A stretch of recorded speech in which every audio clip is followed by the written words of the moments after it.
stay here with head coach Nisha Perry, forward Jasmine Kausa, and the guard Kelly Kukowski. Open up the questions. Coach, what did you say to your team at halftime? Because obviously the offensive flow was very stagnant in the first half. What changed in the second half? It seemed like the ball was moving a lot better. Obviously, she was much more aggressive. But just talk about what did you say to your players at halftime? The offensive rhythm seemed to be a lot better than the first half. Something that we've been focusing on this week, really, outside of X's and O's, is really our energy level and what we have to commit to energy-wise to be a good basketball team and win games. And for us, that number's 8 out of 10. Okay. And so we really just kind of talked about how do we get to that level. Because, you know, we got shots early. We weren't finishing. And then we just were lethargic. And really talked about why do you play this game.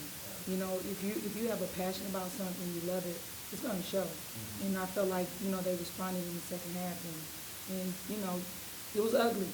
But, you know, those are games you just got to find a way to win. You talked about, obviously, both the players' performances tonight. You know, Kelly was obviously phenomenal shooter. I think she had arguably the best shooter, obviously, in this conference. And then, obviously, Jasmine had 19 and 15. Can you talk about expecting that out of them on a consistent basis? Because, you know, these are your experienced players. I mean, these are the players that you're going to count on.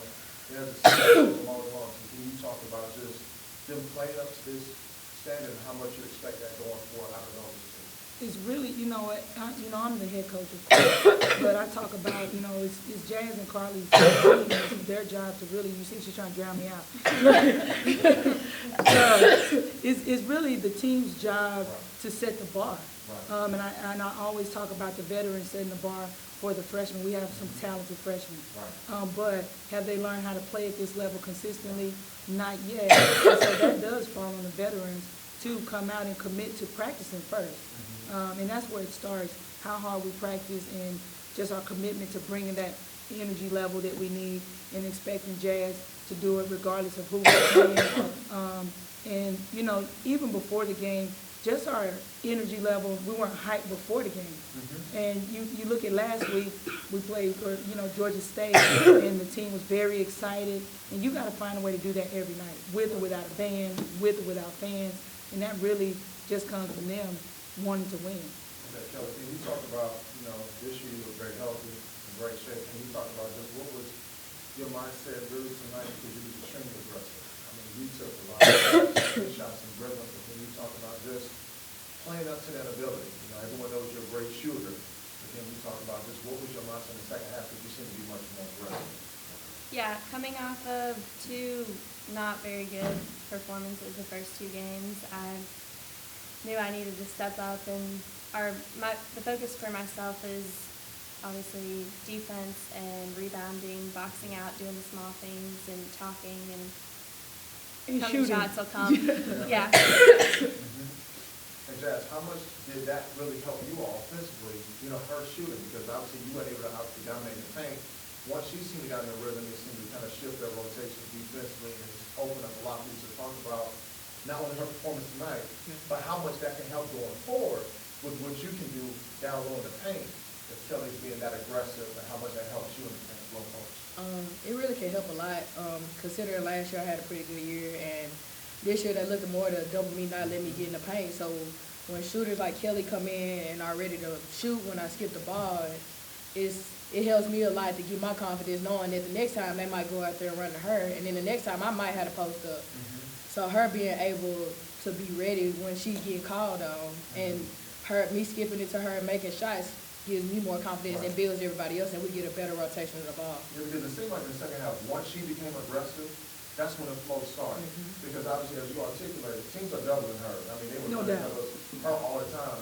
But it seemed like once she became aggressive, it seemed like that opened up the floor, opened up your offensive once again. Coach Perry, and just, can you all elaborate on just how much you all need that from her specifically? Because she's a phenomenal shooter. How imperative that's going to be for you all going forward? Kelly and I have a love relationship. That's a good one. Yeah. No, but seriously, that, you know, we talk about the roles of players, and I'm saying every day Kelly's a shooter. I believe she's the best shooter in our conference. no doubt. And I would agree with that, too. Every time that she shoots the ball, I think it's going in. And I believe that it's not just about her shot going in, it's what it does for the team. Absolutely. I mean, everybody goes crazy about it. And, you know, sometimes you can get bogged down with the details of it because she has worked really hard to start learning how to block out better and things like that. But you don't want to lose what you do in translation. Right. You know, she needs to be a shooter. Right. And when you're open, you know, I expect her to shoot it. And they know that in transition, if she's open, she's shooting. Right. We're not, you know, waiting for Jazz to get down because I believe that, you know, Kelly's going to knock it down. Yeah, I feel the same way pretty much when Kelly in the game or anybody in the game. But Kelly, I mean, it makes me better knowing, like, even if I'm getting double and I skip to Kelly, that I know it's an open three and I know she got me. And if she missed, I got her pretty much. So when Kelly's coming in, I mean, I'm just looking for her to shoot the ball as well as she normally does. What were y'all thinking at the last play of the game when going through your head? Yeah, I want to do that. Last play of the game, I'll just say we gotta play a perfect possession to get this win, and everybody had to be talking, aggressive, making sure we was getting switches and just being aggressive as a team. Well, we always talk about finding a way, and, you know, they got a decent look, but we The basketball guys. got it done. We got it done. How I got one more. You know, look at the box, and you all dominated them on the boards. And from my eye, they look, you know, honestly, probably bigger, not just as big, and you all 42 rebounds to their 28. How critical is that? Because really, you know, what I noticed is, even with Kelly, it was really just technique, boxing out, stuff like that. So how much, you know, with this type of team, how it's constructed, the little things going to be so important that you ought to continue to build upon this win tonight? I thought this team reminds me of a Lipscomb type team, very disciplined, can do both, meaning they can shoot the three and they can drive. And so, you know, for us, it's all about preparing for the conference. But when your shots aren't falling, we got to find a way to create another possession, get another shot. And we talk about that all the time. An adjustment we made, we usually send 3 people to the boards. I think second half, I think I changed it, send 4 people to the boards and 1 person back because we were quicker than them.